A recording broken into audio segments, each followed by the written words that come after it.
the 1880 Louisville, Kentucky sighting. Oh. You're probably there for this, right? Yeah. 1880s. On July 29th, 2 witnesses reported seeing a flying object resembling a man surrounded by machinery in Louisville, cool. Kentucky. That's cool. It's probably you. That's how you got here. They dropped you off. Yeah, like, we gave you him now. Yeah. He's yours, Kentucky. He's yours, Kentucky. Good luck. So he's a man in the sky surrounded by machinery. Flying man. That's pretty cool. It was a flying object resembling a man. Yeah. The figure appeared to manipulate machinery with his hands and had wings extending from its back. So it was like Iron Man almost. That's awesome. Yeah. Again. Moonshine. Yeah.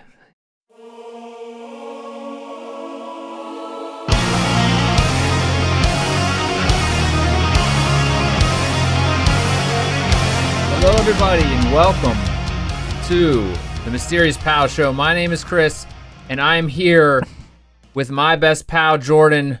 Jordan, thank you for getting here with me today, pulling into my driveway and walking into my house.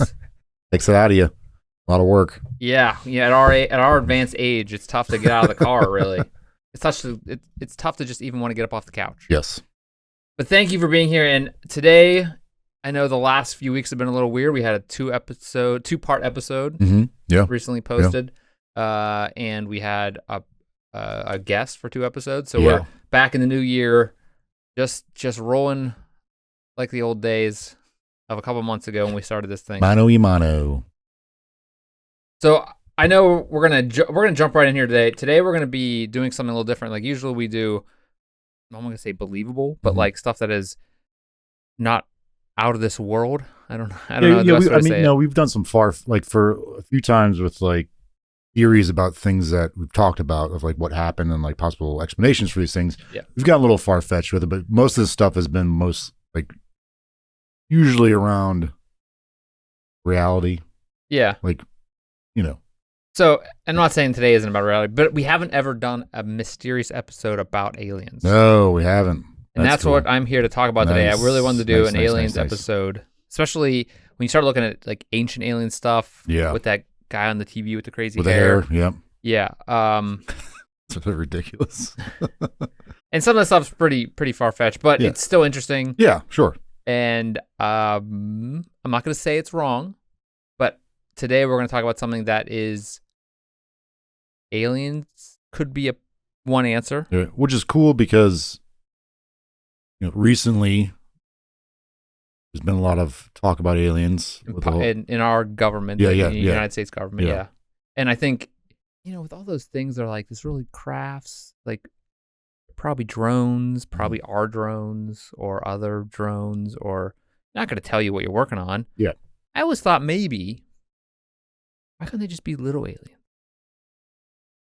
I don't know if it's really out there, but there's probably some kind of thing out there where they're like, what if aliens are just like this big? Wasn't that in one of the Men in Blacks? Like the found out like a little tiny alien's been controlling this like body they thought was human, but he's like face opens up and just like a little guy, and they're like joysticks controlling him.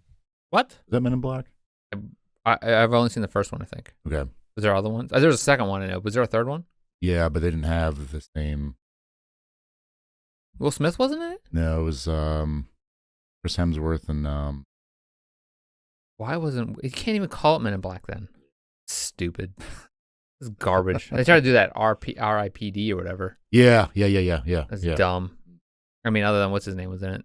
I do like the that Mint Mobile guy. The Mint Mobile guy. No, that's how you recognize. No, not Deadpool or like I don't know anything else he's done, but Van Wilder. Van Wilder. He's a Mint Mobile guy. He's on every pre-roll. He probably was a pre-roll before this. Right. But yeah, like he seems great. But the aliens, like, it doesn't have to be like a humanoid-looking thing. It could be like, I don't like. It doesn't even have to be like. It could be dimensional. Right. I think there are aliens, which I believe there are aliens out there. I don't think they've ever. I think there are aliens out there. Maybe they've come here. I can't really answer that question. I mean, maybe. They may be as dumb as us and just never got off their own planet. Yeah. Right. There's all those theories about like, wow, there's probably other civilizations. They probably died out a long time ago. Oh, right. Yeah. There's that ladder. Where they talk about like different civilizations and stuff like that. I mean, I'd imagine there are probably plenty of civilizations out there. Gotta be something. Yeah, definitely. Absolutely. They could just be like a blob or like, Or this is like getting real weird and deep, but like, do you think our universe is just like a galaxy in there's other universes? Like when you kind of pull back, we're in a galaxy. We're in a solar system, which is in a galaxy. Yeah. Which is in a universe. Which what if the universe is just a part of other universes in a bigger ultimate universe? Going back to Men in Black. But yeah, they're playing with marbles, and we're in that marble. Yeah, but what if we're just an atom? Yeah. What if every atom is a universe? Ooh. Where's my brain? Yeah, wrinkles my tush. All right, so I want to know, do you think, and this is just before we started in the story, do you think the aliens built the Great Pyramids of Giza? No. We're not going to talk about that today, but do you think, there's a lot of people out there that think that. Yeah. Oh, sure. Yeah. It always comes up. Yeah. Like, there's no way humans could do this, but. Right. It's a very hotly debated thing. Like, if humans did it, how could they have possibly done it wid the technology we have today? Called having a ton of slaves. Yeah. Apparently, if you have a lot of slaves. Which they had, yeah, but I think I remember seeing that, like, they did have some kind of crane. Now, it's not our cranes look like today. It's not mechanical, but I don't know. Yeah, I don't know how they did it, but I don't think aliens did it. It's just using a pivot point. Okay. That's pretty easy to do. Some big blocks. Yeah, but also they're rolling them on stuff like a bunch of logs. I mean, plus they have a ton of slaves. Yeah, right. Apparently, that's all you need to get things done. I guess that's how the human history has been built on the path of slaves. Like, it's crazy. Oh, yeah. Society has been built on that. Right. I'm not saying it's a good thing. I'm saying it sucks. Of course it's not. Yeah, I don't think aliens did it, though. Do you think, how'd they get them so smooth, though? Those blocks. What, chiseling, I guess? I don't know. I don't know. It's pretty cool. But there are things throughout history where, like, civilizations they're like polytheistic. Maybe what they're like drawing or writing or seeing maybe weren't gods, like they're gods that they worship, but they're aliens. Like, that's been a thing too, like throughout history. So I don't know. We interpret gods as aliens. Yeah. Or we interpret aliens as gods. Yeah. Yes. I mean, why not? Yeah. I mean, it makes sense with everything else. But I still think little baby aliens, like, they're all like this big, like micro machines. Remember those stupid things? Yeah, they're dumb. All right. They're great.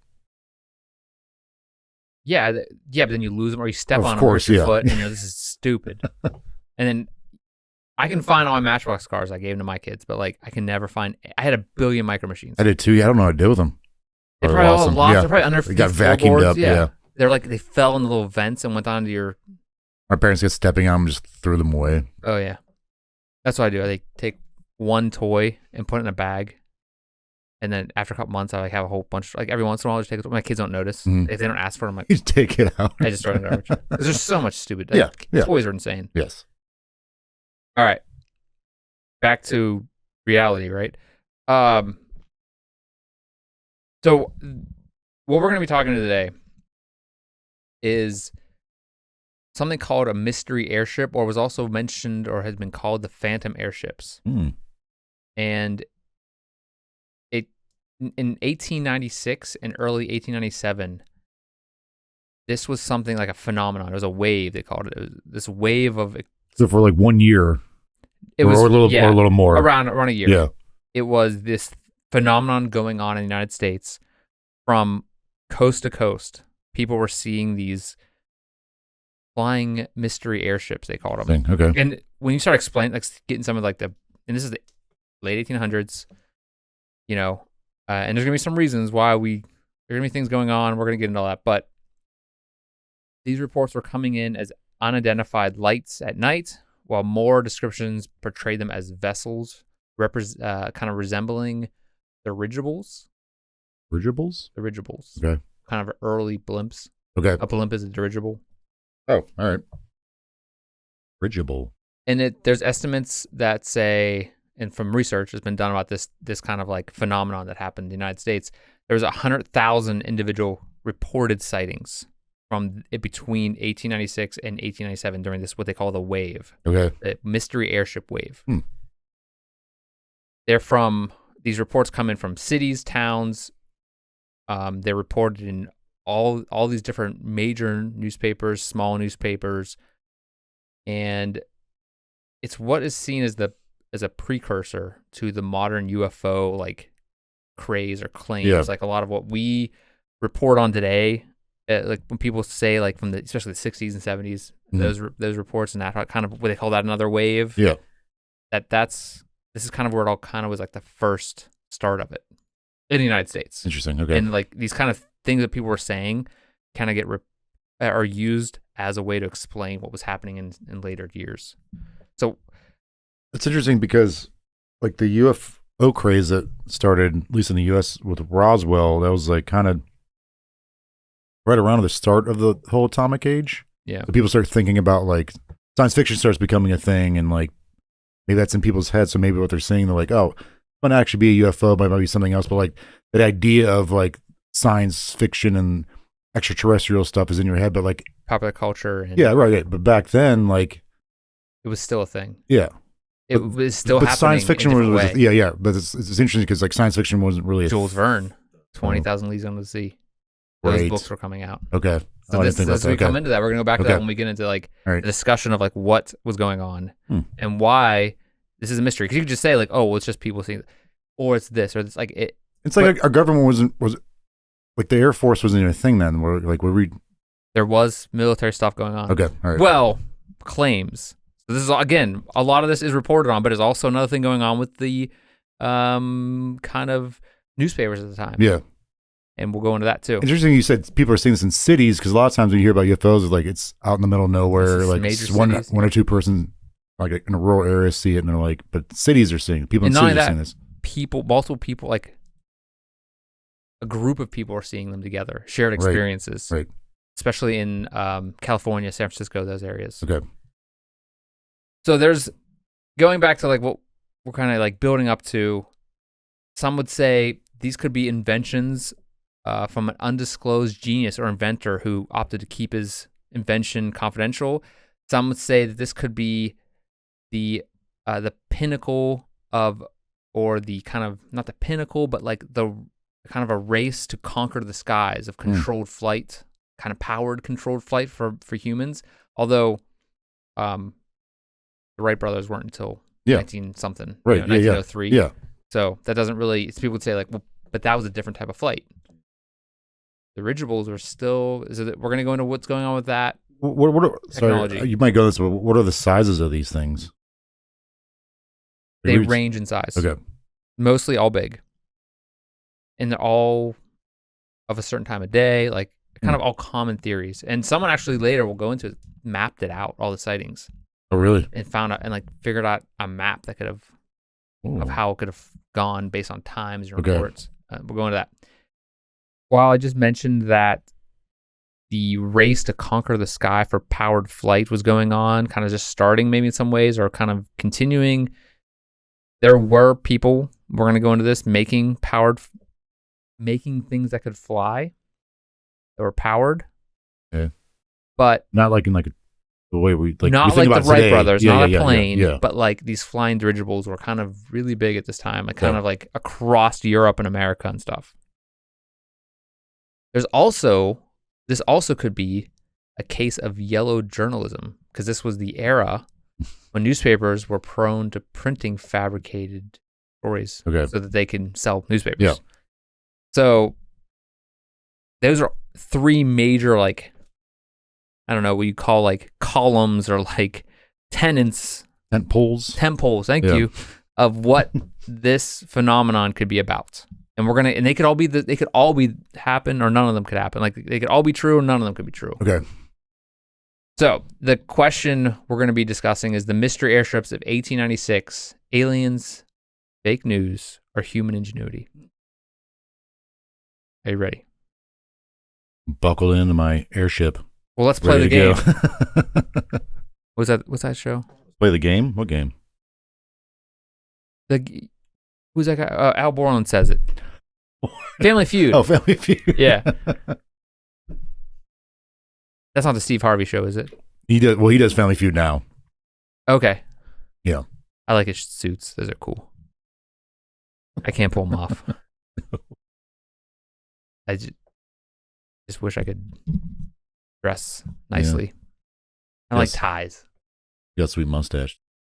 I can't pull that either. Like some guys are just blessed. Yeah. You know, they got talent, good looks.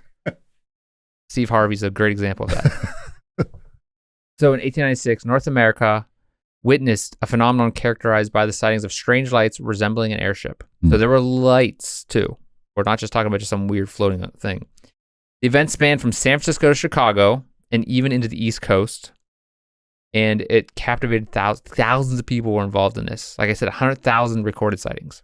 100,000? Over 100,000 recorded sightings throughout the United States during this year. Jeez, all right. 96, 97. So what I want to start with now is, so that's what the story is about, but I want to go into these kind of like prior sightings that are kind of mentioned throughout history, that this isn't just like, I'm bringing these up because I don't want this to be like, this is only about, like this is just when it happened. When I said modern UFO sightings are kind of based around this idea of what happened in 1896, but I actually went into this whole research phase looking at like aliens in like ancient times. And so there's a lot of stuff out there, and we may do some future shows on that. But what I came up with, what I found was some really interesting ones from like not super ancient times, but like more recent. Okay. And these kind of things were happening in different ways where people were seeing things in the sky. But I think a lot of them could be attributed to like celestial events and stuff. Yeah. So the first one I'm going to mention is the 1561 celestial phenomenon over Nuremberg, Germany, which at this time was not Germany. No, it was the Holy Roman Empire. And the Holy Roman Empire was around until Napoleon. Because was it around whenever this event was taking place? In 1561?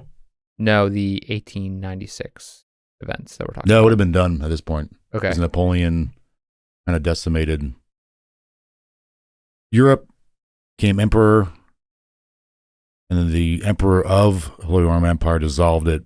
His allegiance was to Napoleon during his whole reign. Okay. So at this point, it's still human. It's still the Holy Roman Empire, the yeah. human Roman Empire. Yeah. So it's reported in a broadsheet, which at the time was just was it a pamphlet kind of thing? Like a newspaper okay. Almost. Reported a broadsheet that event started at the dawn on April 14th, 1561. Witnesses reported elaborate scene resembling an aerial battle out of the sun. Large black triangular objects observed during the battle. Witnesses reported seeing hundreds of spheres, cylinders, and other peculiar,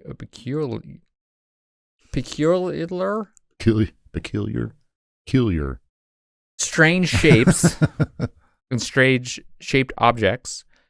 Objects exhibited erratic movements overhead, suggesting an unusual and dynamic event. So it wasn't just like something floating in front of the sun. They thought a battle was happening? Yes, because it was multiple dark moving objects. erratically, not just like...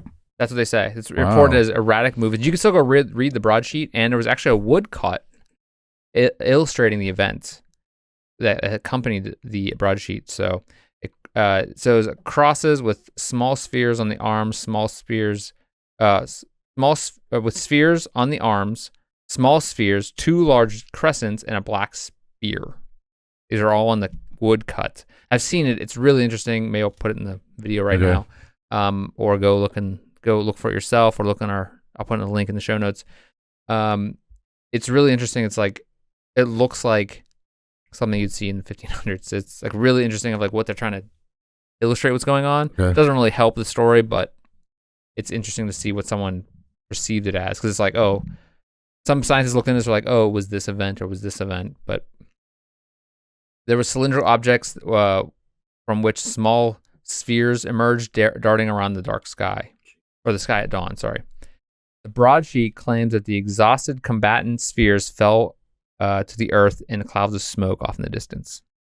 So maybe it was a meteor shower? So there's spheres, triangular shaped things too? Yes. Spheres, wow, triangular shaped things, and they all fell to the earth, and they were darting around dynamically, which means like, okay, it's not just like I don't know. Yeah, something that's not falling. Right. Because it wouldn't be darting around dynamically. I don't know. Okay, another one is 1566, celestial phenomenon over Basel, Switzerland. Mm. And this was kind of, I guess it was recently debunked eventually as being known as a sundog. Basically, it was a celestial event. Sundog. It's like, Cool nickname. basically, I think, I looked it up recently. It's when sun reflects off of ice in the atmosphere, maybe? That's a thing? Yeah. Sundog. Okay, wait. Okay, I got that backwards. So the event from Nuremberg was The sundog one? Scientists said it was a sundog. Okay. Which I don't want to get this wrong, so I'm not gonna. I think it's a reflection of suns, like a sun reflection off of ice in the atmosphere, upper atmosphere. It is an atmospheric optical phenomenon that consists of a bright spot to one or both sides of the sun. The sun dogs flank the sun within a 22-degree halo. What? Yeah, like it's a weird. This is a real thing? Like it's caused by refraction of sunlight by ice crystals in the atmosphere, so the upper atmosphere. There's basically like ice crystals up there. Sun's reflecting on it. Weird, and it's causing like a reflection. So it must have been like as the icicles were maybe falling through the sky, it was reflecting off them. Weird. Yeah. I don't know. I'm not a scientist. Aliens sounds better than that. Yeah, I'm just a little poor boy trying to make this world a better place. But so back to the Basel, which I hope I'm saying that right. Switzerland? Whatever. I'm sorry, Switzerland. How's it spelled? Basel. Basel? Yeah. Basel? Basel? Basel? Basel? Basel, Switzerland? Hey, sorry about that, Switzerland. So this event was reported by another large group gathering of people during the morning time, kind of in the morning. People were saying it was a miracle, sky spectacle is what they called it. They saw 3 celestial objects. One was described as an unusual sunrise. The second was a total eclipse of the moon and then a red sun rising. Ooh. And the third was a cloud of black spheres in front of the sun. So it happened a few times over the course of this few months. Oh, so, okay. That specific thing happened, apparently, it was recorded as happening on the 27th, 28th of July, and August 7th during that year. I was going to say, it could have been an eclipse, but if it's happening several days in a row. Yeah, so. Maybe someone looked at the eclipse and just went blind from it. So they like those little floaties you get. Yeah. So 1868 in Chile, there was a sighting reported on by a local newspaper account in July 1868. So around the same time we're talking. Or no, wait. We're in 1896, 97. This is 1868. Okay, so 30 years later. Precursor. Prior, yeah. Witnesses describe a gigantic bird with brilliant scales. The creature emanated a metallic sound when flying over the town of Chile. Giant metallic bird. Yes, giant metallic bird. Brilliant scales. Phoenix. The 1880 Louisville, Kentucky sighting. Oh. You're probably there for this, right? Yeah. 1880s. On July 29th, 2 witnesses reported seeing a flying object resembling a man surrounded by machinery in Louisville, Kentucky. That's cool. It's probably you. That's how you got here. They dropped you off. Yeah, like, we gave you him now. Yeah. He's yours, Kentucky. He's yours, Kentucky. Good luck. So he's a man in the sky surrounded by machinery. Flying man. That's pretty cool. It was a flying object resembling a man. Yeah. The figure appeared to manipulate machinery with his hands and had wings extending from its back. So it was like Iron Man almost. That's awesome. Yeah. Again. Moonshine. Yeah. New Jersey sighting in August 1880.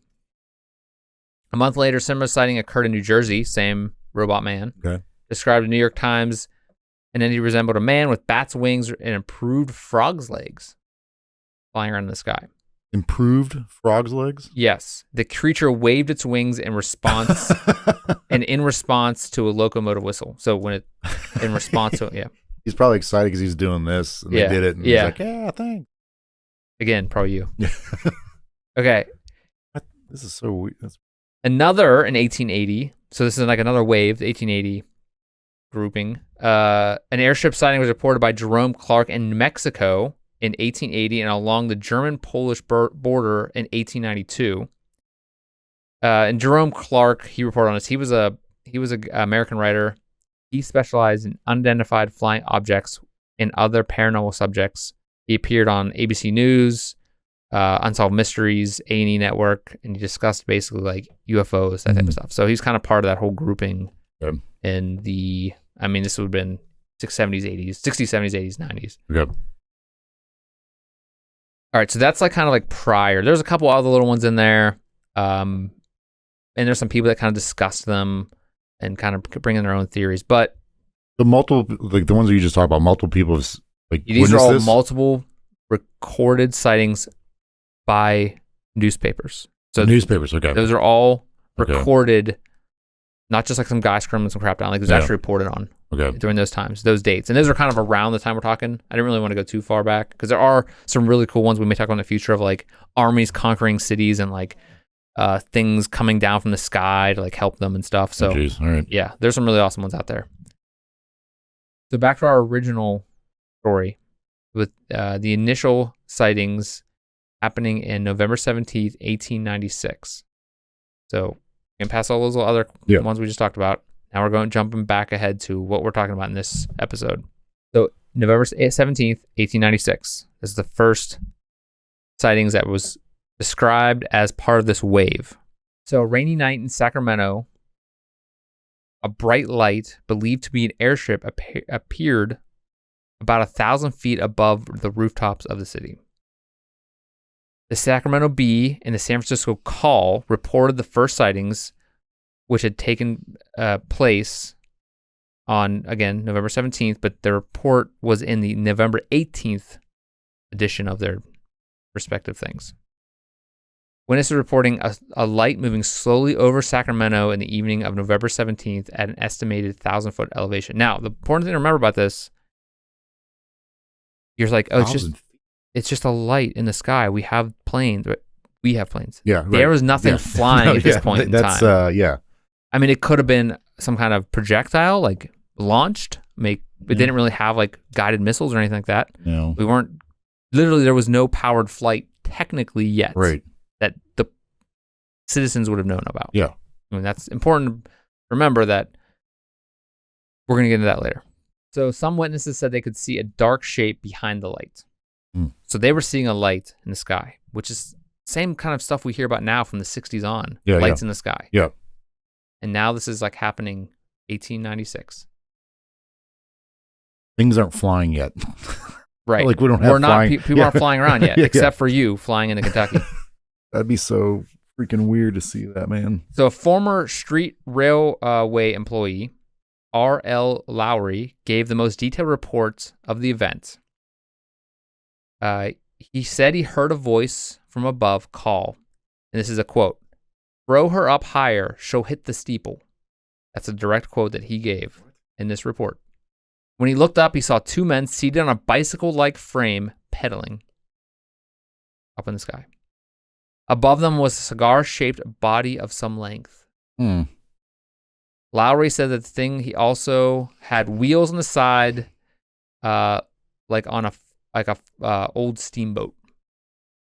So remember, we mentioned that dirigibles was a technology happening at this time. So before people really know about it, though. This isn't really common popular culture yet. All right. But this guy saw this. There was a direct quote from him. And he heard someone saying, "Throw her up higher, she'll hit the steeple." Oh. Yeah. Maybe mean take it up a little higher so you don't hit the steeple, like in the boat, not actually throw a person up that high.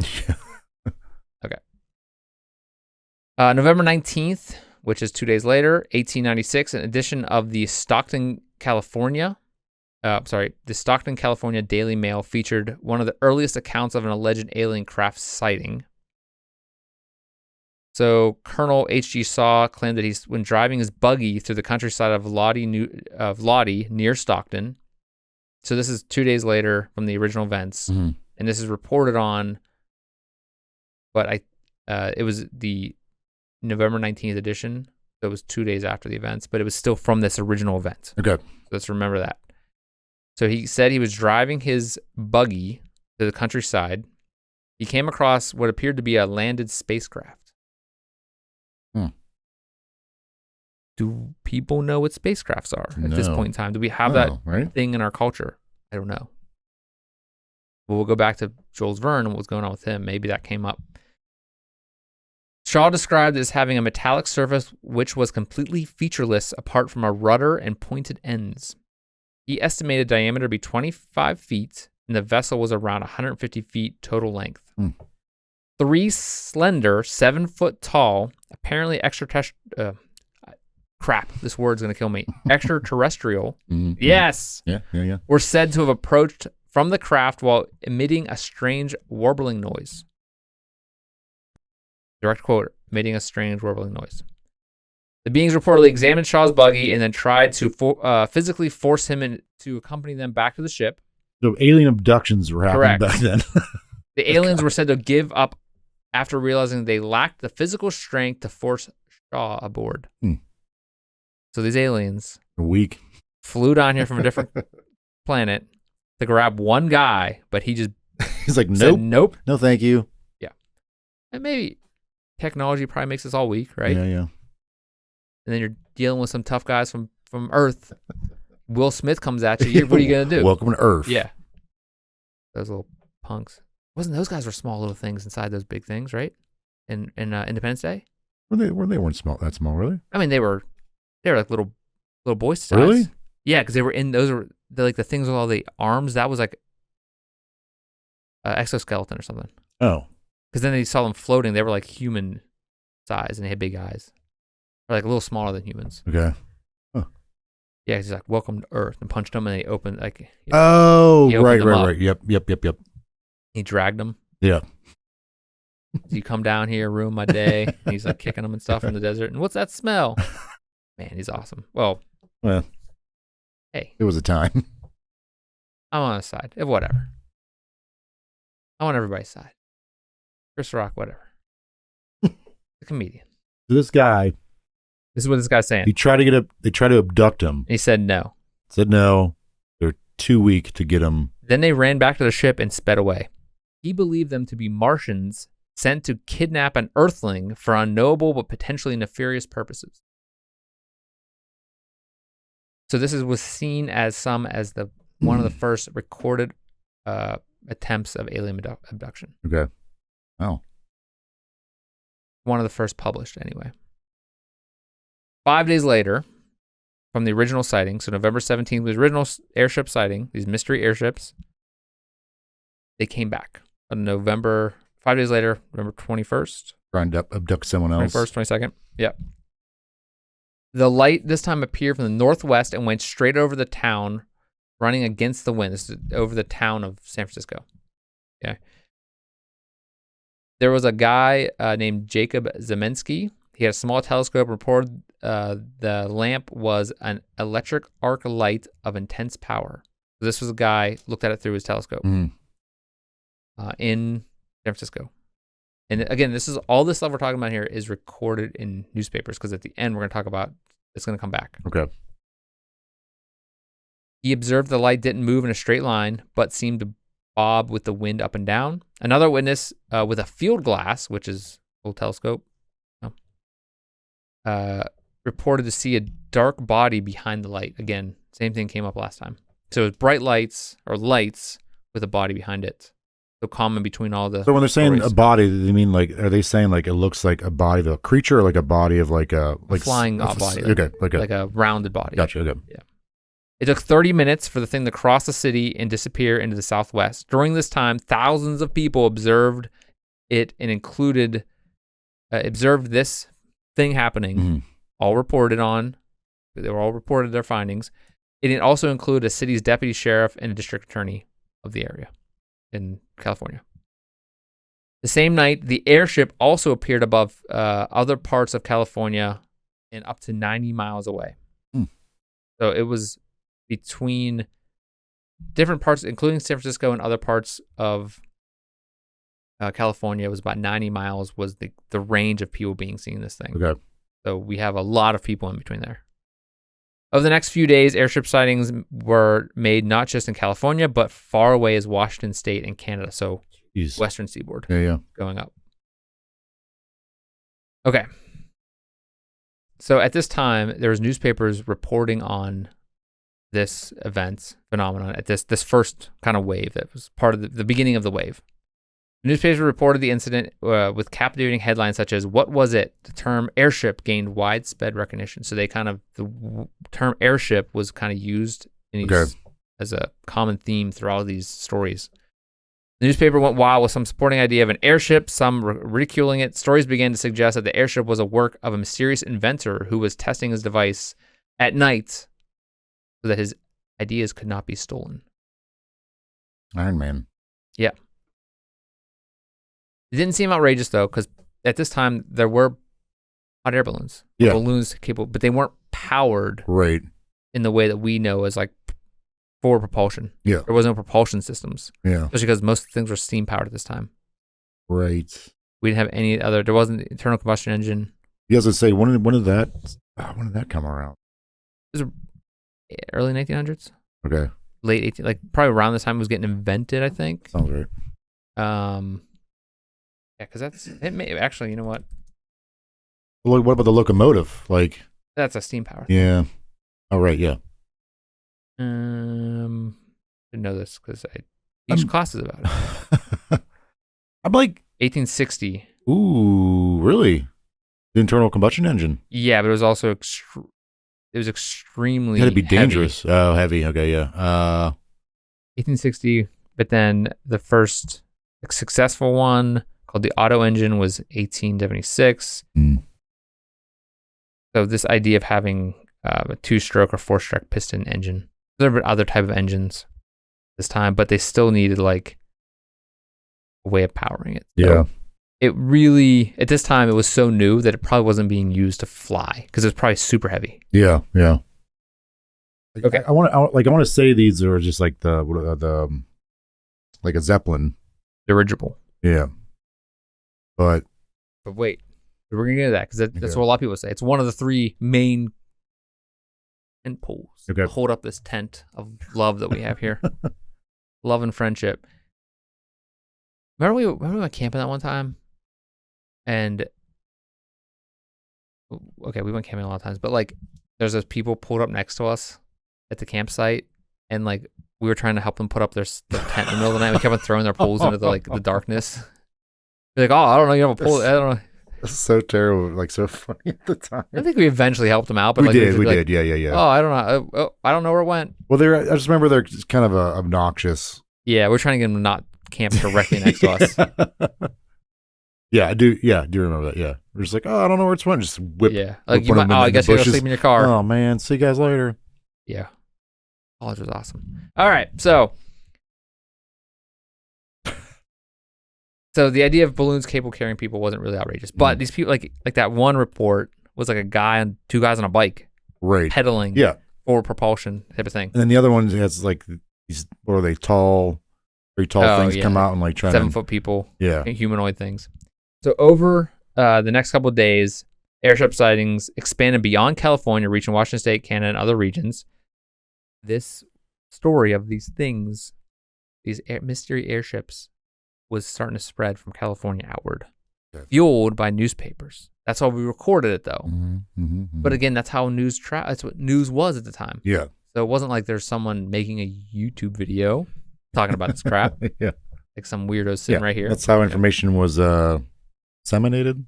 Is that the right word? I mean, plus they had to sell newspapers to stay in business. Yeah. And that's so to like, make it a little more colorful or like fib for some certain things or embellish. Yeah, thank you. And William Randolph Hearst. Mm-hmm. And what was the other guy? Pulitzer. Hearst, Hearst was like the California guy. Mm-hmm. Pulitzer was New York. And what they were kind of battling on who have the best papers. Yeah. Most sales. Most in sales. And Hearst what he did was he made what we have today as the modern like shock culture, where he made words really big, right, bold words and really big titles to get people pulled in. Yeah. And that's what he did to get people to buy his newspaper. And people We're like, well, the news is the most important thing. But he's like, well, you're going to need people to buy it first. Yeah. So that makes sense. Gotta lure them in. Yes. Like we talked about this before, Weekly World News. Yeah. Awesome. I don't think I've ever opened one up, but I always like those covers. All right, so Fat boy. Yeah. Poor guy. So next we're gonna have the second part of the wave. We're jumping to the second part of the wave. So January to April of 1897. The airships reappeared over Nebraska, Kansas, Iowa, Missouri, and other Midwestern states starting in January 1897. So I organized this list of all these accounts, kind of the most popular, biggest ones, most well-regarded ones, into by state. The dates might jump around a little bit because there's a lot of them, but I try to organize it as succinctly, concisely as I could. So first one I'm going to go with is Arkansas. And this is not alphabetical order or anything because it goes Arkansas to Texas. So, yeah. And then to Nebraska. So, I don't know how the alphabet works. But anyway, Arkansas. Walt Witness from Arkansas was supposedly told that an airship pilot during the tensions leading up to the Spanish-American War was bound for Cuba to use as a Hotchkiss gun, which is basically a small cannon, to kill Spaniards. So that was in Arkansas. So Witness saw a flying airship, mystery airship, and was told by others, and this was reported in the paper there, that it was this airship going to attack Cuba. Oh, wow. Spanish-American War, what was going on with that? Was that around this time? I guess it had to be. Shortly after this. Yes, shortly, yeah, not far, like a year or two after this. It officially started? Yes. So maybe this was like precursor? Probably, yeah. I'm sure like tensions at this point were rising between the Spanish and Was Americans. Mexico part of America at this point? No. In Mexico, this might have been like, and this is Arkansas. A lot of these Midwestern sightings are like Arkansas, Texas, Nebraska. Like, again, maybe people from that area were going off to fight. Anyway, you bring that up. I'm gonna go like this. Texas. 3 men from Texas reported an encounter with an airship and with 5 strangely dressed men. Yeah, Mexico's already part. Sorry, it was its own thing at this. It wasn't part of America. It was. It wasn't. Okay. I mean, it was still Mexico or Texas. Mexico. Okay. Yeah. Okay. So Mexico was its own country. Yes. Okay. So again, Texas. 3 men from Texas reported an encounter with an airship and with 5 strangely dressed beings. And that P word was in there, but I changed it to trainly. I can't say that word. Peculiar. No, not even trying. They asserted that there was descendants of a lost tribe of Israel, these 5 beings, that had learned English from a 1553 North Pole expedition. Wait. Yeah. So these beings said this? 3 men from Texas said they met. There was an airship. Yeah.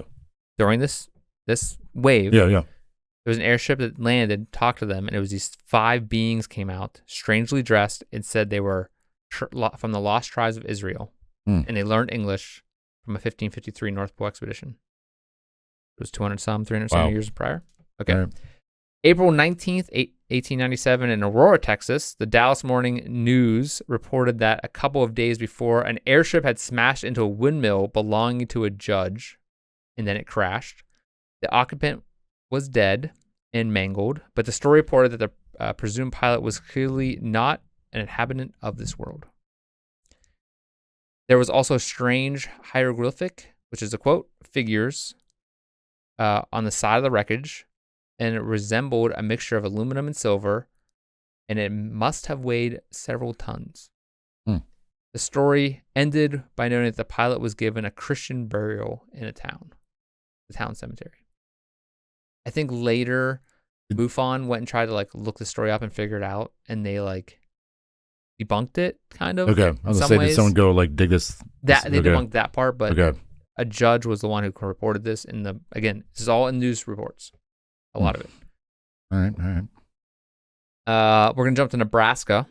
On February 2nd, 1897, the Omaha Bee reported that an airship sighting over Hastings, Nebraska, on the previous day, so it would have been February 1st.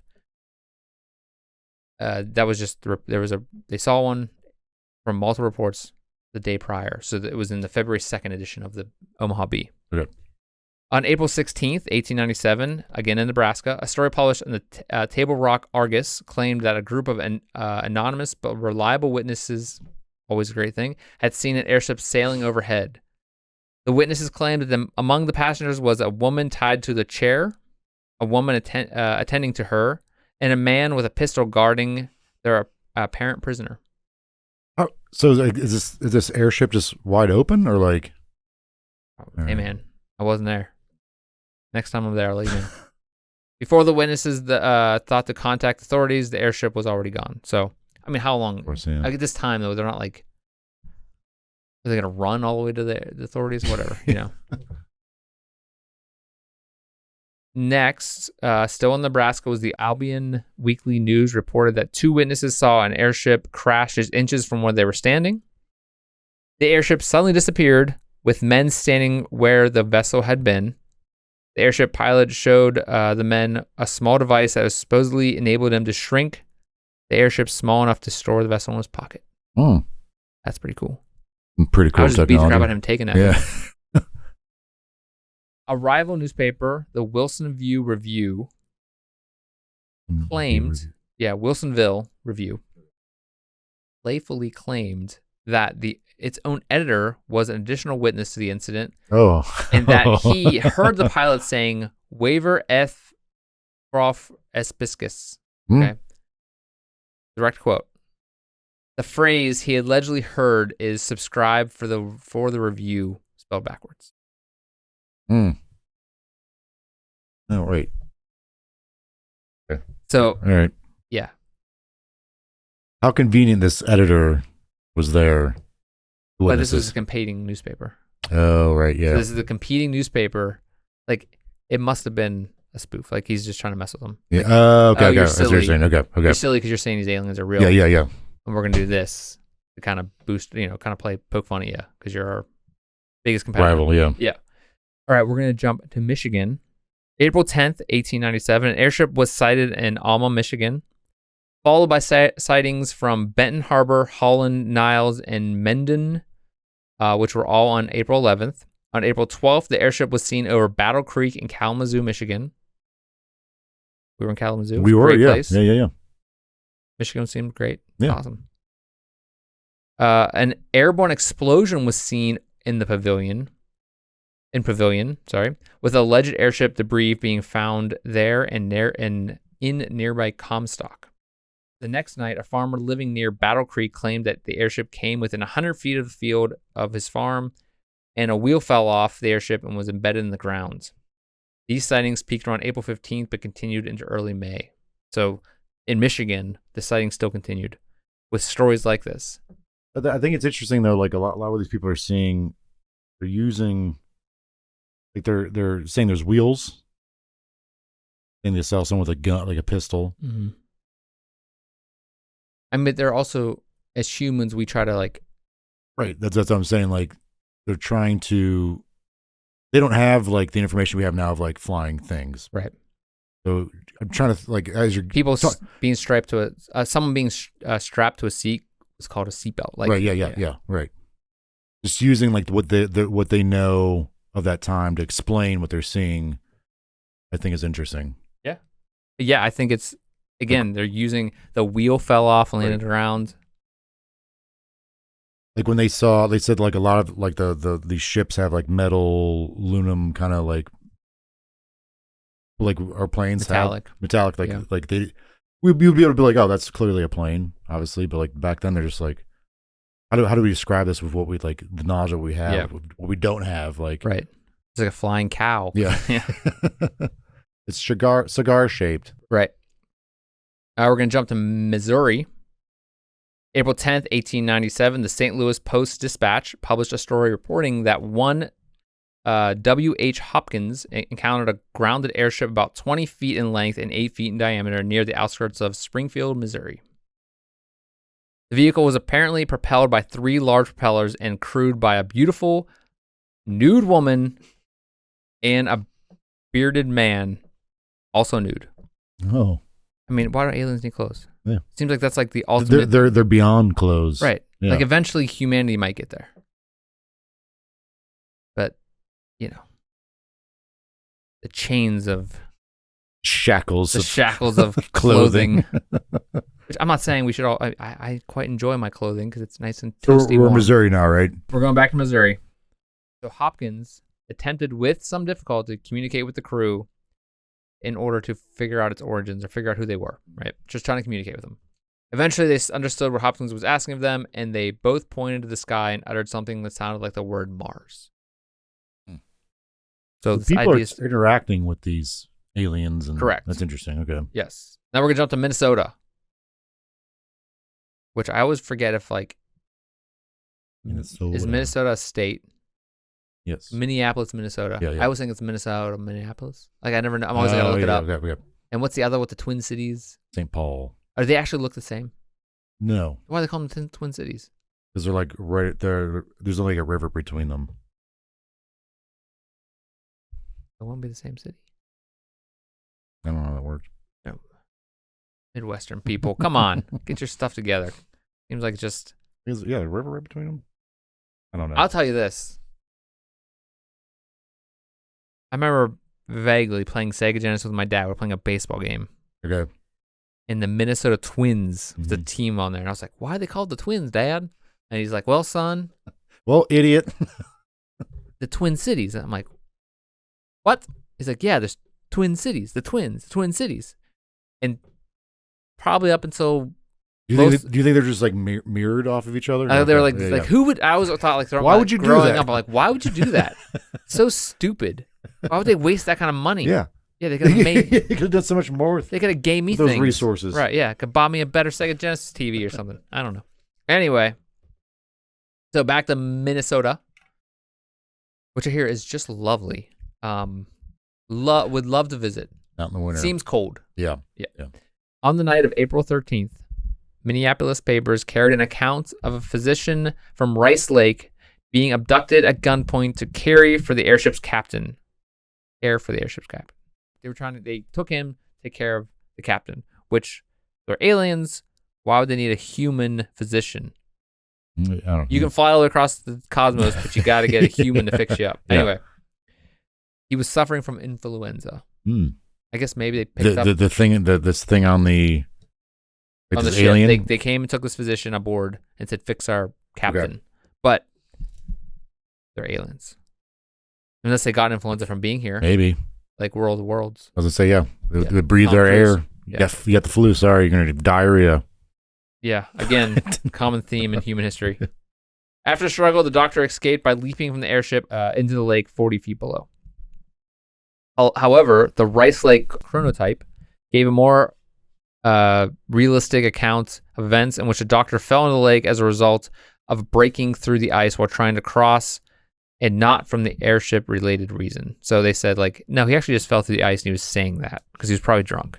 All right, we're going to jump to Kansas now. An account by Alexander Hamilton of Leroy, Kansas, supposedly occurred around April 19th, 1897, and was published in the Yates Center Farmers Advocate of April 23rd. Hamilton, his son, and someone else, another person, witnessed the airship hovering over his cattle pen. Okay. Upon closer examination, the witnesses realized that the red cable from the airship was had lassoed a heifer, but had also become entangled in the pen's fence. Okay. They're trying to steal a cow. Yeah, right. I mean, what else are you going to do when you come down here? After trying unsuccessfully to free the heifer, Hamilton cut loose a portion of the fence and then stood in amazement as the ship, cow, and all rise slowly off and sail away. They stole his cow. Stole his cow and part of his fence. This has been suggested, this event in Kansas here in 1897 was suggested to be the first and earliest report of cattle mutilation. They're taking a cow away. You know, what we have in current. Well, I remember like just seeing, I don't know where I've seen this stuff, but like I'll see like UFOs abducting cows. That's like a common thing I see, but I wonder if it's because it started because of this. I think this is kind of like what they bring it back to. Yeah. However, first off topic, remember when we were growing up, there was all those things about the crop circles? Yeah. I think didn't they found out like it was just people doing it. Yeah. Yeah. They're putting like wood on their shoes or something like that, or like just pushing it down. Yeah. The hell? I forgot about that. That's just done now. That was like a huge thing going on. Huge. People were like, what's happening? It's over. And they're like, oh no, it's just some people out there doing it. Like they're like really intricate designs too. Yeah. Stupid. Yeah. I totally forgot about it. There's like no one does them anymore. Or you don't hear about because they it were like, oh, that's what it was. It really Yeah. wasn't aliens. It was some because nothing was burned, and they were like, Yeah. But then I guess maybe they didn't use propulsion like we have it. So, but it was just people pushing the stuff down. But I remember seeing it on the news. Oh yeah, a lot. I don't remember what it was being said though. Like I don't know if they were like, hey, there's aliens, or it was just people like, yeah, we see these things around these cornfields. We're not sure what they are yet. Yeah. We're investigating. Anyway. However, so going back to Kansas and these guys, in 1977, UFO researcher Jerome Clark, who we talked about earlier, debunked this story and confirmed via interviews and Hamilton's own affidavit that the story was a successful attempt to win a Liars Club competition to create the most outlandish tall tale. Yeah, a Liars Club. We should start a Liars Club. Yeah. We're on YouTube, so that's probably what we are now anyway. Like youtube.com Liars Club, whatever. Or that's like top level domain. Anyway, that's the most prominent direct sightings for the second part of the wave. I never heard of any of these. Yeah, this is like because like you said, so it was all kind of a precursor to like what happened after Roswell and stuff. But Kecksburg, huh? Kecksburg incident. Oh right, yeah. Oh, that was it. Was that before Roswell? Oh, that's kind of like the Roswell of England, right? Sorry, what was the name of the one you're gonna do? Kecksburg was Kecksburg. That was in Pennsylvania. Was that wasn't in. Was it the one your like relative that? Was Yeah. interviewed? Oh, that's right. Yeah. Like, yes. No. Crazy. It was a when reporter. When did that happen? I think it was around the same time as Roswell, but it was. So what I think it was a military satellite, like USSR military satellite. But anyway, maybe someday we'll do it. But I do have intimate knowledge of that. Kecksburg was in 1965. Okay. When was Roswell? Before that? 64? Like 48, wasn't it? Oh, okay. I think. I don't know. 40s? Late 40s. So, yeah, it must have been. It's all the same stuff. But yeah, sorry, what I was meant to say, what I'm trying to get at is like, yeah, never heard about any of these other things that you just talked about. Like, I never heard of the airship thing. Didn't even like, and when you said that, I was like, they're just sightings, but these people are saying they like talk to these things and like, yeah, we're asked to go with them or try to take with them. There's a lot more, but like, obviously it's hard. Like there's over 100,000 reports. That's insane. And lots of people are seeing these things, like seeing these events go on across this wave, right? From 96 to 97. As far as what the newspapers are saying, though. These are all recorded newspapers. All the stories went over recorded in newspapers. Possible explanations. So we're going to go into our theories now. Okay. So before I go into these, what do you think this could have been? Something that was seen by thousands of people across the West, Midwest, and even in the East Coast of the United States. I didn't really put the East Coast stuff in there because there was some stuff in like East Coast, but I think it was a little later. Okay. It's kind of still keeps expanding. But anyway, what do you think this could be? I think it'd be a mixture of things. I want to say that people are probably testing. I'm not saying there's one eccentric guy doing this, but probably testing the ability to fly, or like, what did you say they're called? Like the didgeridoos. That thing and spin. I think that's a rain stick. Dude, I have didgeridoo. Yeah. Anyways, I don't know how to spell it. I'll look it up. What you say they're called? Dirigibles. Dirigibles. Yeah, I think people are just experimenting, testing the boundaries of what man can do as far as flight. Flight at night? Other than, These are all at night. All these sightings were at night. Yeah. Maybe they're doing it at night because it could have been illegal to, well, there would have been no FAA. Yeah. What are they going to do? You're right. Yell at them? Yeah. Maybe they're don't go flying away from me now. They're just trying to do it in secret because they don't want it's successful. They don't want it getting out or stolen. I don't know. So you don't think it's aliens? You don't think it's I think I would like to think it's aliens. That'd be really cool. But I think people might be testing these things out. A local newspaper gets a hold of it. It gets kind of blown out of proportion. A neighboring city hears about it. That newspaper writes, it's like, oh, we'll do our own story because that probably sold like a bunch of papers for that town. It's getting exaggerated. They're not doing like, or ethical reporting. People are coming forward. Yeah. Yeah, where people are actually coming forward. But it does happen in clusters, though. Yeah, right. Because you have the earlier first part of the wave, and then you have the second part of the wave, all around the same dates, like a couple months, weeks here and there. But generally, first wave's over in California. Yeah. And up into Washington and state and stuff like that. It's like the fact that those 3 aliens tried to kidnap the one guy's like, no, I'm not going, and they couldn't forcibly get him to go, and the other ones were like, hey, our captain has flu. Can you help him? 2 naked people showing up. Yeah. There's guys who learned English from going to an expedition to the North Pole, like the Lost Tribes of Israel. Yes. In the 1500s. The 1500s, yeah. And then they showed up in Texas. Right. Yeah. Okay. So what we're going to do now is go into some theories. Okay. And this is crazy because there's a lot of different stuff going on. Remember, at this point in time, there was no, what we know as airplanes around. The Wright brothers didn't make their first short flight until 1903. So there really wasn't nothing, and that was using combustion engine and things like that. Yeah. But what we see today, or like what we know is today, they didn't have anything like that. Right. All right. So the first, I didn't have these in any order. I tried to order them in like realistic to least realistic or whatever, but it's just, they're so crazy that I don't even know where to put them. Because like, it isn't like they're so in depth. Because again, there's 3 tent poles. Yeah.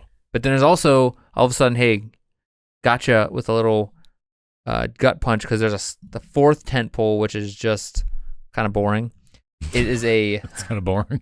It's a celestial object.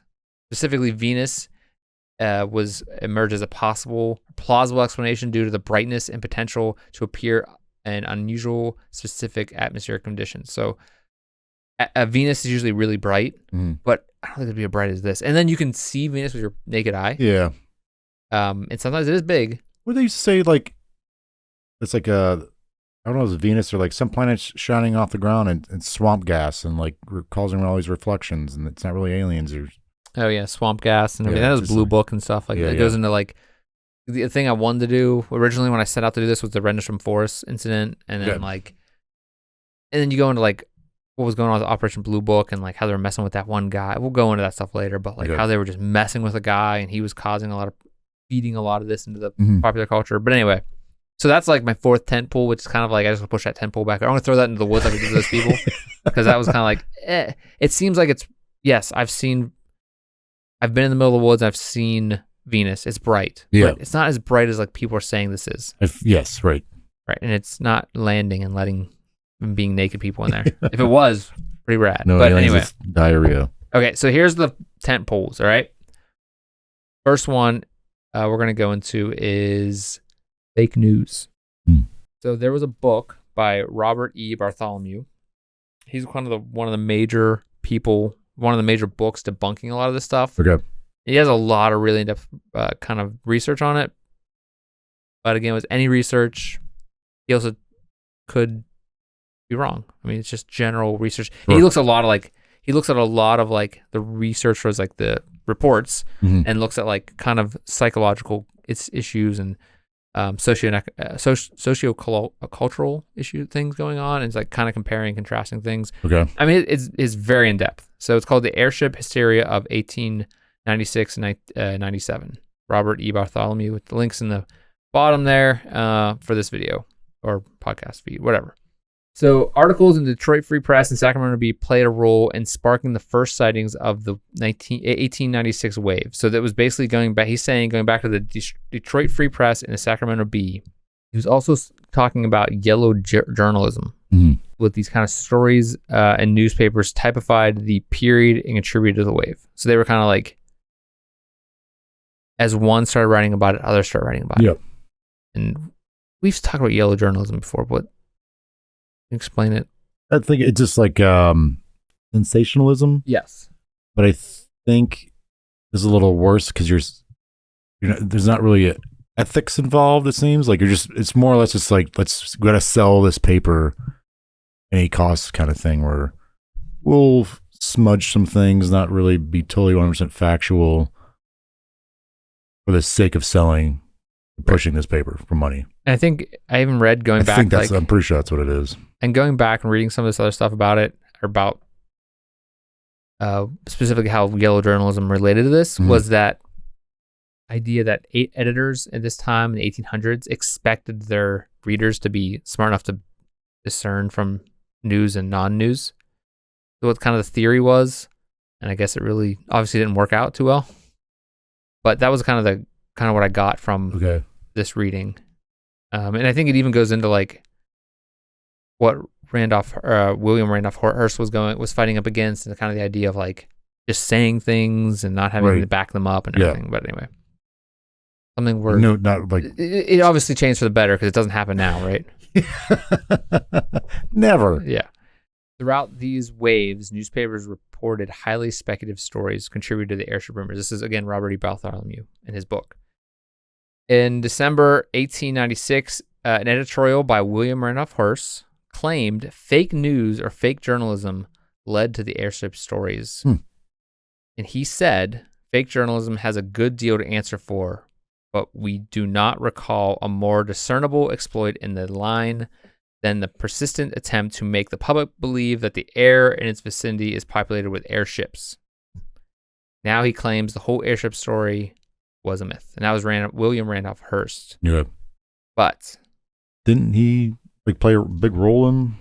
Yes. Yeah. So you got to really take a grain of salt. Maybe he didn't sell as many newspapers, and that's why he was saying that, He's like, don't buy those. I have the real stories. Yeah. All right. Going into that, this idea of hoaxes, because this kind of combines different things. But anyway, the idea of hoaxes as related to not so much fake news, but just hoaxes as people seeing the news and then wanting to be a part of that zeitgeist.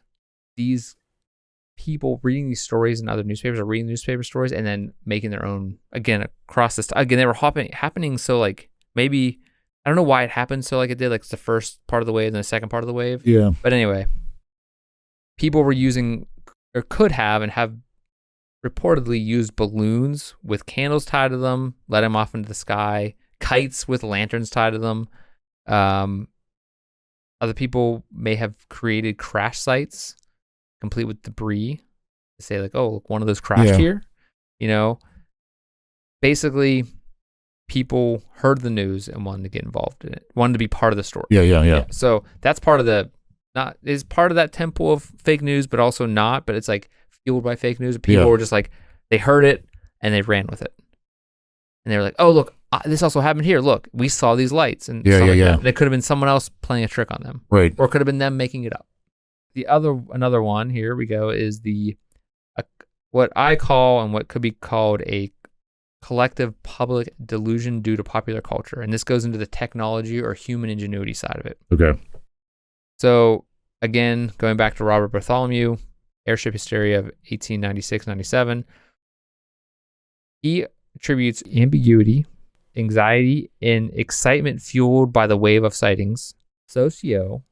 Psychological expectations were shaped by popular literature on early flight attempts. Intense interest in airship inventions developed due to the real and fictional stories in the late 19th century. Failed aerial trials and patents further fueled the belief in intimate airship development. So people doing it in secret. Yeah. There's a website called unmuseum.org by Lee Christek, which had a kind of pretty good write-up about this whole story and kind of going into those theories. But what was said was that there was an idea of a crossover of popular culture priming the public. So at this time, science fiction era was kind of really starting. Yeah. And the idea of a mystery inventor as a character was kind of big. Kind of created by authors like Jules Verne, Okay. 20,000 Leagues Under the Sea featured a mysterious inventor, Captain Nemo, who constructed a submarine. Verne's later book, Robar the Conqueror, featured a mystery inventor that built an airship, and similarities between the book and some of the airship stories were uncanny. That makes sense. Okay. Robar was published 10 years before the wave of airship sightings. So that book was even already out. So popular culture, as I came back before, we're walking back, bringing that forward, is already part of the popular culture, especially in 10 years. You're a kid when you read that book or those books. Sure, yeah. 10 years later, you hear some of these stories starting up, and you're going to immediately jump on that because you believe it in your head. Yeah. Because as a child, you believed it yeah.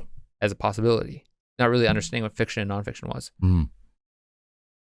The airship wave functioned as a reassuring symbol during a period of uncertainty with rapid technological changes.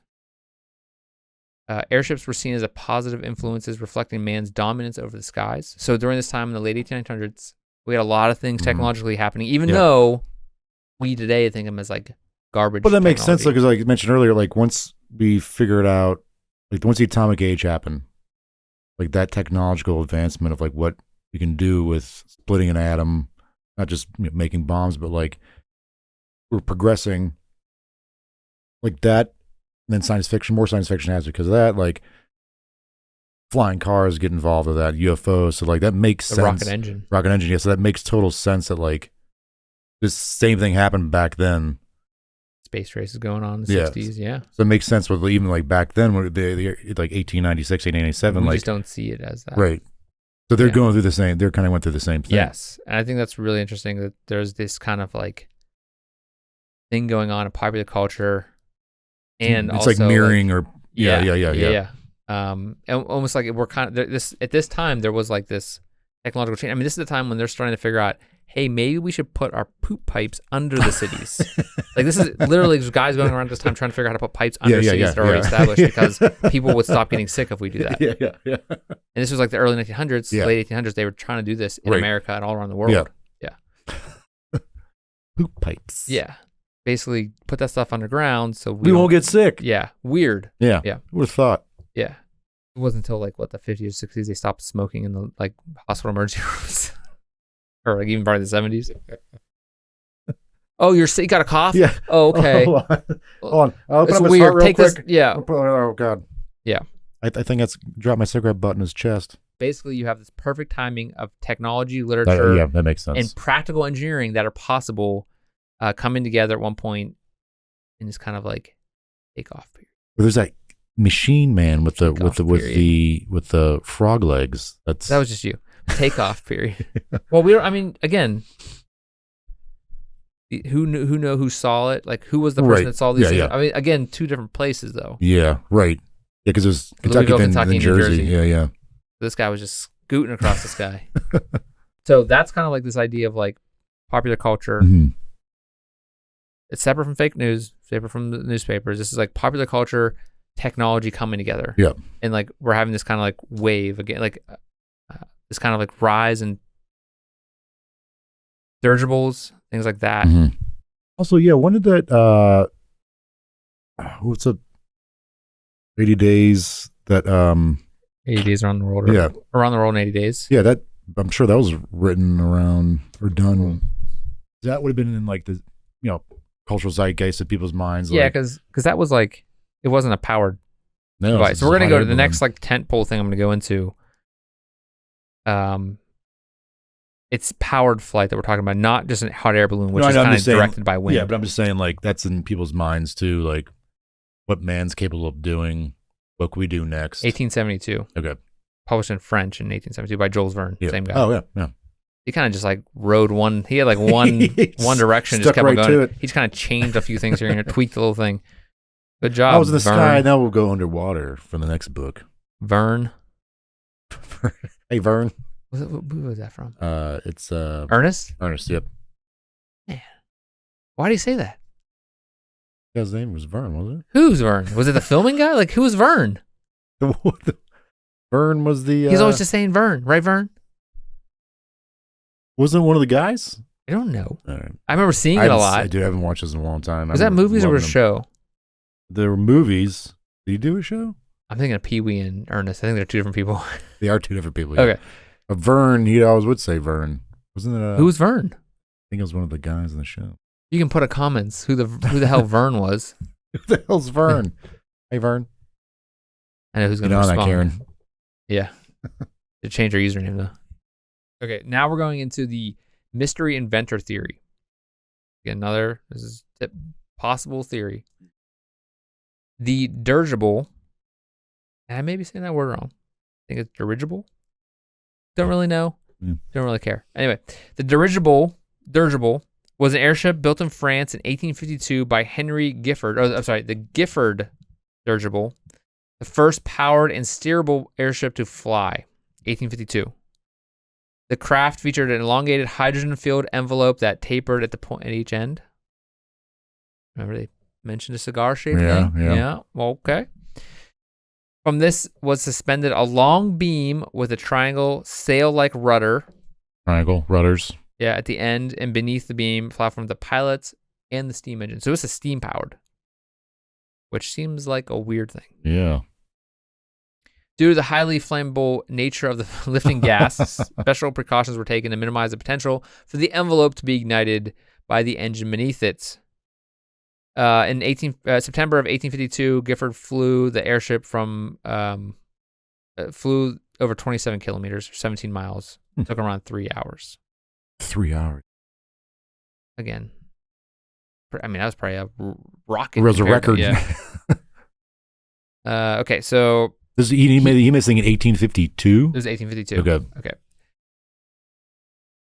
Another instance of two French army officers and engineers also successfully flown in an electric-powered airship called the La France as early 1884. Jeez. All right, French. It was electric-powered? That's what I was questioning. Wow. Huh. When did old what's his name fly the kite into the key? Ben Franklin? Yeah. When did he invent like 100 years before this? Yeah.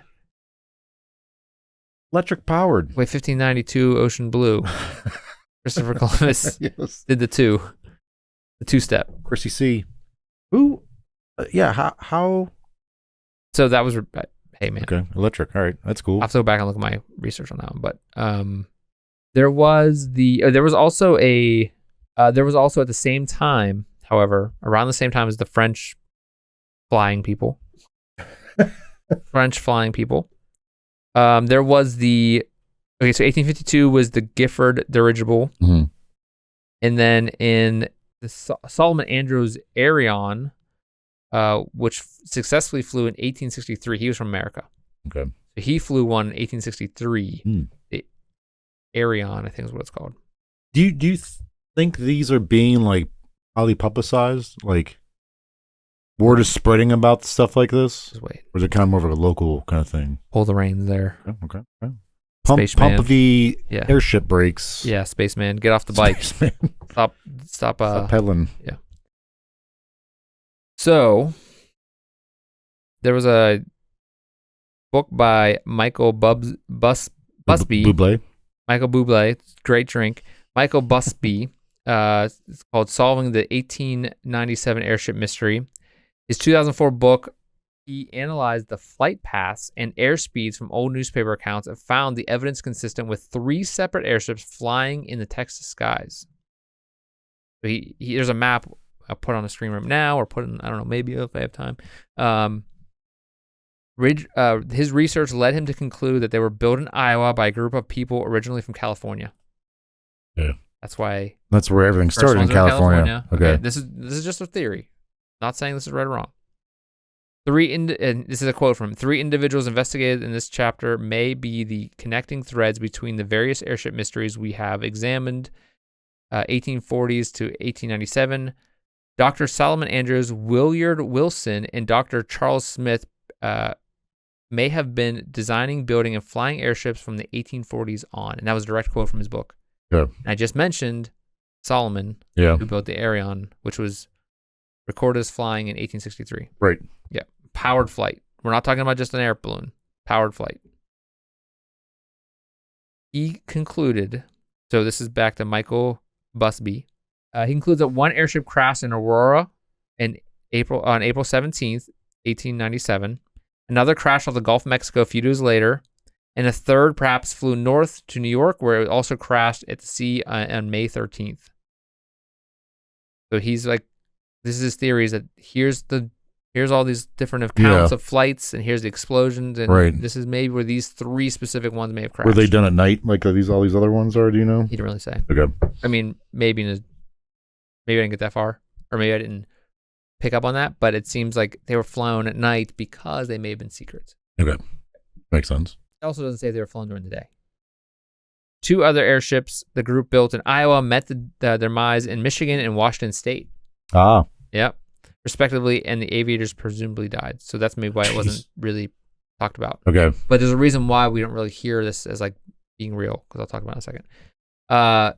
2009 book called In the Great Airship of 1897, a book by J. Allen Danelick, concludes that the airship was built by an unknown individual, possibly funded by an investor from San Francisco as a prototype planned for commercial passenger airships. Okay.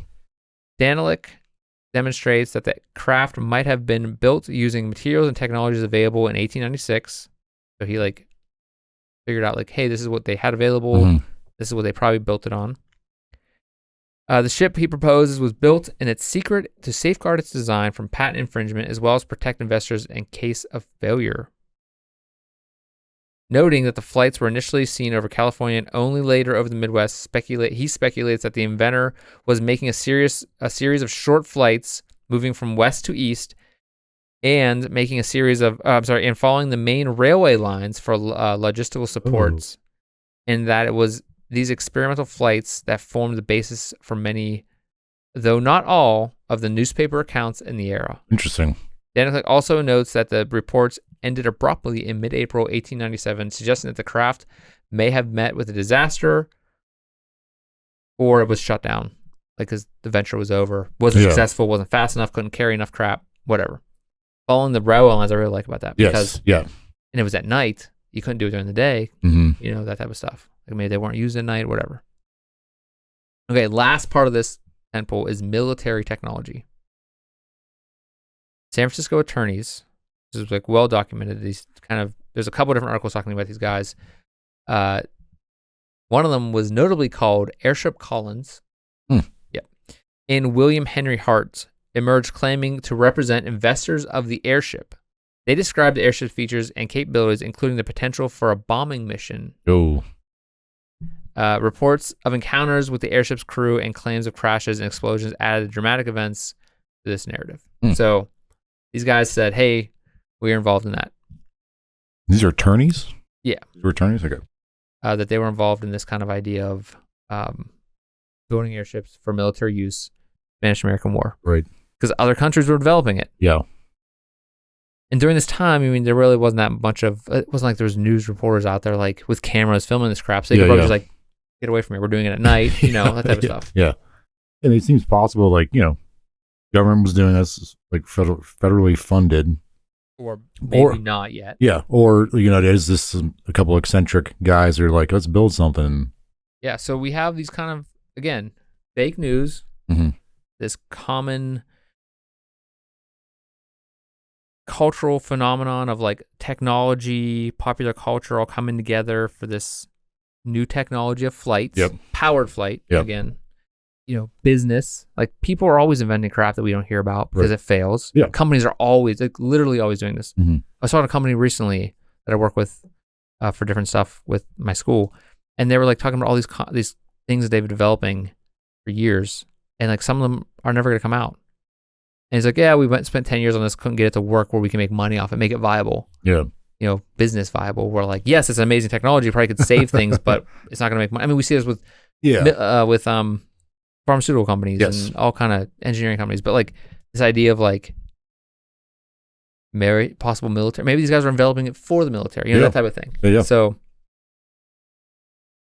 although it seems my tentpole kind of pushed the aliens right over, theories. Unfortunately, but that is another one. Those all like they all can be like a possibility, like together. You know what I'm saying? Like, that's what I'm saying. Yeah. So, okay, that's all the possible theories. What do you think? Or do you want me to go first? Go ahead. Yeah, you go first. I would love it to be aliens. Yeah, same. Of course. Yeah, it'd be great. Especially because it was such a big deal. Yeah. There's so many reports, so many newspaper articles, so many things being reported on. Newspapers making fun. It's such a like a cultural event where like newspapers are making fun of other newspapers in this short amount of time, which like doesn't seem like a year, doesn't seem like a long time, but back then, that's like a short amount of time for news to travel. Sure, yeah. Because by the time the news, I would imagine by the time everything happened in California, it was probably a couple months before it got to like Midwest and stuff. Yeah. Who knows? Because there's people reporting, like different newspapers picking up the story. I think this guy, Robert E. Bartholomew, had a really good explanation for a lot of this, but he really goes into the psychological stuff in that it's like there was a lot of stuff going on in literature and this technology, so maybe it was not really a thing. The boom and what he calls the boom in airship patents coincided with this wave. Oh, really? So these patents kind of came up. Okay. Started booming towards the end of the wave, and you're like, oh, okay. But that makes sense. There's no record of all that. It was just this kind of like, there was a lot of competition at the time. Yeah. Or maybe these contracts or news type of thing. But it seems like all of a sudden now, there's a lot of environmental, because a lot of stuff was happening at night in the winter months. Reduce sunlight. Right. Why wouldn't they do it during the day? Not many people are going to be as out. And then all of a sudden these patents start coming out. Yeah. So maybe it was people. Maybe it wasn't. I think it was probably human ingenuity. Yes. Like humans developing this technology in secret to try to sell it. Yeah, like you said, I want to believe it's aliens. Especially since like some of the funny like things that these witnesses were saying, but yeah, why were they saying they saw people if it's just engineers, people developing something like that? But again, was it actually a naked guy, like a naked guy and girl, like crashing? They're really eccentric. Yeah. Let's go up here. Putting it in my pocket, making it real small if it crashes. High club up here. Yeah, I think it'd be, like I said, a combination of everything, like human ingenuity, advancing technology. Maybe there was like this one first time that someone was like, let's just do this propelled flight. People got wind of it. The government got wind of it. Private contractors got wind of it. Like, so there might have been like kind of like a interest or even like a race into like developing something like this. Were they using hot air balloons in warfare? I mean, I guess you could just shoot it down. Yeah. But it'd be like, too slow. Could you imagine if you were the guy who was like, I'm above you? Yeah. I can imagine it could be used for like to maybe fly spying, the bombs over. Like spying. Oh yeah. Just like or reconnaissance. Ricotta cheese. They're making ricotta cheese. They're dropping it on them. Like, I'm ricotta to you. Yeah, I think so. I just don't know. And then like the newspapers got wind of this stuff, and like you said, we were saying earlier, they're trying to sell newspapers, so they're kind of come up with the most craziest things they can think of, and maybe getting fake eyewitness accounts of these things, or they are talking to these eyewitnesses, and like either eyewitnesses exaggerating it because they read these, grew up reading these books, or the newspapers are exaggerating it. But I don't think it's aliens, unfortunately. Yeah, you really. I started. What were these people seeing in the 1500s then? And in Nürnberg, like, what were they seeing? That's why they were seeing triangle, sphere shaped stuff, and like having battles in the sky. Like, what were they seeing? That's why I put that in there because I didn't. I wanted when I read the whole this thing and put this all together. I was like, man, I really wanted some stupid aliens to be around, man. And so I went back and like found, and I saw these before, and I was like, I'll throw these in there just to, like, spread it out. Yeah, and like, this isn't the first time. It's like just to show like a timeline. There's times even before what I brought up, because mostly what I brought up was like 1500 stuff. There's stuff before that. Yeah, sure. And then like in ancient Egypt. Yeah, in the 1500s, there wasn't science fiction. They were reading books about, a lot of them even couldn't even read. Most of them couldn't read. Yeah. Hey, I'm okay with it being. I guess I'm happy it's not aliens, because they could get here. Yeah, I mean, they also sounded really dumb too. Yeah, like if aliens can really get here, yeah, we don't want them ones. Yeah. Everything is like a. At least they know those aliens couldn't conquer us though if they came here. Like, they're not gonna, if they can't carry three guys, big aliens can't carry one guy into the ship. Yeah, I think we'll be all right. Yeah, well, I don't want to get taken over. What if it's like I always thought like there's What if it's like some aliens like out like some alien got his dad's car for the weekend and he's like out cruising, let's go cruising, joyride. Yeah, my friend got sick. Can you come help him? Yeah, like I can't tell my dad. Like what if it was just what if like the aliens that swing past Earth are just like they're just like the joyriding. Yeah. Like all these dumb idiots. The kids. Yeah, they're like kind of when you go on like scary rides like a teenager. Yeah. Like look at these stupid idiots. Oh, my dad's cigar-shaped ship. Yeah. Pedal faster, man. We gotta get home. I'm gonna be grounded. Grounded. Yeah. I'll never be able to leave the galaxy again. Or time travel. Going back to the 1500s. Going back to the. Yeah, what is it? What is that? There's a thing where people keep finding like I don't know what it's called, but like photos of people who shouldn't belong there. You ever seen like silly stuff like that, like conspiracy theory kind of thing? Like, you should probably do an episode on it. Should, yeah. Stop it right there, because I have no idea what you're talking about. Okay, yeah. There's a term for it, and I was like, that's kind of interesting. It's dumb. Like, I think it's kind of dumb, but it's something interesting. Well, it's like that picture of that lady, like the black and white picture of a lady with like something looks like a cell phone up to her ear. Yeah, it's stuff like that. Okay. Yeah. Oh, okay. Yeah, I'm sure it's just photoshopped things, but still, who knows? But it could have been something you're just seeing at a weird angle. That's true too. Yeah. And you're like, oh, hey, I mean, there's plenty of examples. A shoe to her ear. Or it was like some like that one specific instance I looked at and it was like a horn. It looks like it was just like an old school hearing aid. Like, okay. But again, I'm not a hornologist. Hornologist. Hearing person. I don't know. All right, Jordan. Anything else you want to, you thinking stewing around in that brain of yours? I just remember from because we've done quite a few stories around this time frame, and like I've had to go back and like find newspapers where like the newspapers are like, yes, the person we're talking to is not the brightest too bright. person. So I wonder if like they're go back to the Kentucky Meat episode. Yeah. I wonder if like or even like the Matilda Rooney, the spontaneous combustion one, like the guy, he calls him like an imbecile. Well, even today, a lot of the stories, you watch anything, go on YouTube and look up any. Okay, but I'm wondering, like in these reports, like if these reporters was like, if they are actually not fudging what, like embellishing. They're like, this is what this person actually claims they saw. Oh, I guarantee you they're doing that. Not in the right state of mind. Maybe to clean up the language a little bit, but like juice it a little bit. Frog legs, man. Yeah. All right. Well, I think we've done all the damage we could do to this story in this history. It's just we finally did something about aliens, and it's just like it's not aliens. That's the best part about this is like I kind of threw you a curveball by saying we're going to do some alien stuff. We've always kind of like threw that out there as a possible theory or option, and they're like, oh, you never know. And I was just like, no, it's not aliens. It's probably not aliens. It's just people being dumb. Yeah. Or people being really smart, right? And other people being dumb. Yeah.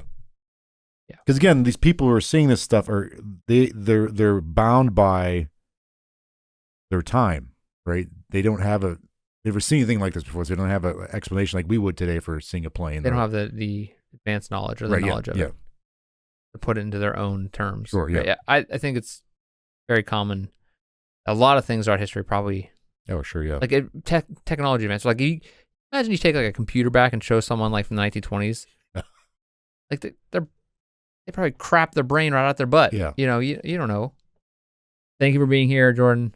Thank you. Thank you for being here, viewers, listeners, however you're getting this. If you want to help us out, hit that subscribe button. Give us a comment. You can look us up on any social media. I think Instagram, Facebook, at Mysterious Pals, X or Twitter at _Mysterious Pals or Mysterious_Pals. You can email us at mysteriousPalsonline@gmail.com. Mm-hmm. You can go to our website, mysteriousPals.com. Yeah. Is that right? Yeah. I think it's that. I thought it was that. I was get confused because the Mysterious Pals online at Gmail. Right. You can help us out by following us on any feed of podcast. Yes. And if you would like to send us an idea for an episode, please go ahead and do so. Please comment too. Comment. Even if you don't like it. If you don't want to email, just comment. Whatever. We just like ideas. If you don't like it, if you do like it, whatever. Tell your friends. Tell your enemies. If you really want to ruin someone's day, tell your enemies. Send them a link. These guys who can't pronounce words. Yeah, they said dirigible wrong the entire time. And I'm going to... I really got to make sure this website... Yeah, it's not loading. No, it's Mysterious Pals. It's mysteriousPals.com. Facebook, Instagram, X, email, YouTube, @MysteriousPals. Any podcast platform. Please give us a follow, give us a like if you want to help us out. If not, if you just stop by, thanks for being here. And hopefully you stop back. Tell your friends. Jordan, I'll see you next week. Stay mysterious. Stay mysterious, everybody out there. And we love it. Good night.